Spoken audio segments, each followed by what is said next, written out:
Okay, a quick short video. Look, my lights are on. I'm turning the ignition. I'm not sure if it's gonna happen now, but see, I turned the truck. The truck is completely dead. And what's happening is, if I move the terminal, the light came back on. So this thing is shut. I know it's very simple, but not everybody know how to do it. A lot of people think they're gonna get even electrocuted if you touch the terminals. It's only 12 volts. So we're gonna take this off, replace it for a new one. I'll show you how is get it done.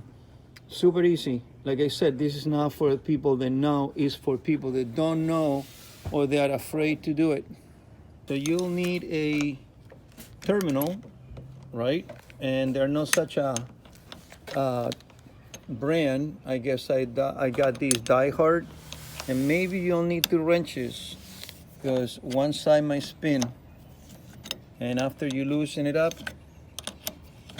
and you take this one, because mine is worn out, and then you release those 2, and the ground wire that is right here is gonna go inside this end, and then you tie those 2 bolts. Like I said, it's like a 3-minute job, but some people don't know how to do it, and they'll take these to a mechanic, and before you know, you have a couple of $100 bill.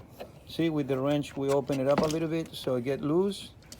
Then we loosen these 2 bolts, take the whole thing out. Maybe need to be cut and peel the plastic so it's new and it get reattached.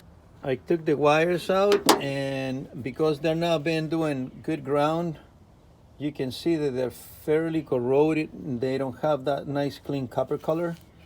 So you guys can take a knife and scrape the knife like that and clean them off and put it back into this end and tie those 2 bolts. This goes on the terminal, and you tie that bolt with 2 wrenches so this side doesn't spin. This is it. All right, that's how it looks when it's finished. So we clean those wires up, tie these 2 bolts. The wires are, you can see them right there. They're nice and crisp and clean. Tie the terminal back up, and the light came back on. And turn the ignition on.